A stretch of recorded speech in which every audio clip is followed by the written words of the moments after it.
Assalamualaikum warahmatullahi wabarakatuh. Nama saya Gina Ardagasari dari kelas 9A.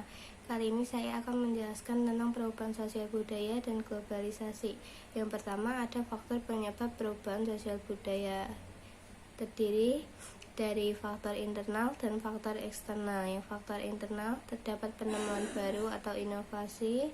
Yang kedua, bertambah dan berkurangnya jumlah penduduk. Faktor eksternal yang pertama, pengaruh kebudayaan masyarakat lain dan bencana alam. Lalu ada faktor pendorong perubahan sosial budaya, ada 3. Yang pertama, kontak dengan budaya lain. Yang kedua, sistem pendidikan formal yang maju. Ketiga, toleransi terhadap perilaku baru. Lalu ada faktor penghambat perubahan sosial budaya. Yang pertama, kurangnya komunikasi dengan masyarakat lain. Yang kedua, perkembangan ilmu pengetahuan yang terhambat. Ketiga, sikap tradisional masyarakat.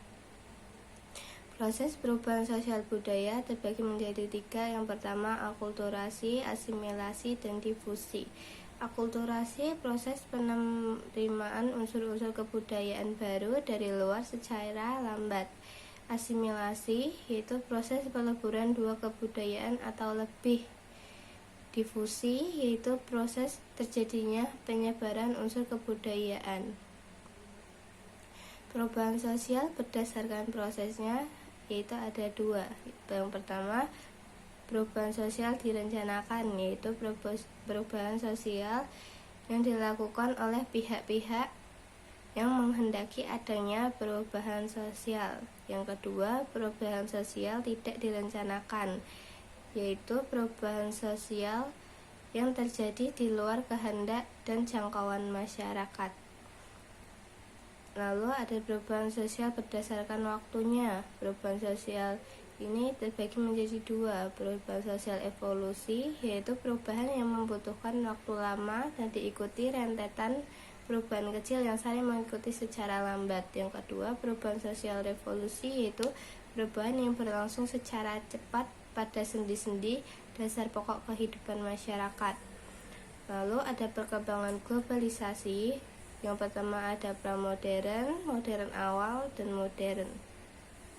Bentuk globalisasi dalam berbagai bidang kehidupan. Yang pertama ada bidang ekonomi, komunikasi, iptek, budaya, politik, dan transportasi. Lalu ada dampak positif globalisasi terhadap perubahan sosial budaya bangsa. Yang pertama ada modernisasi, kedua terjadi pertukaran budaya, ketiga integrasi sosial. Lalu ada dampak negatif globalisasi terhadap perubahan sosial budaya bangsa. Yang pertama kesenjangan sosial, kedua westernisasi, ketiga demoralisasi.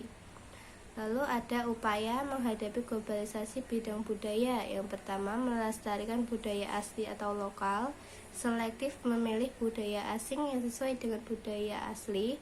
Yang ketiga menggunakan produk-produk lokal. Sikap kritis dalam menghadapi perubahan sosial di tengah globalisasi untuk memperkukuh kehidupan kebangsaan. Yang pertama, menanam dan mengamalkan ajaran agama, memperkuat jati diri bangsa. Ketiga, menumbuhkan semangat nasionalisme. Sekian dari saya ucapkan terima kasih. Wassalamualaikum warahmatullahi wabarakatuh.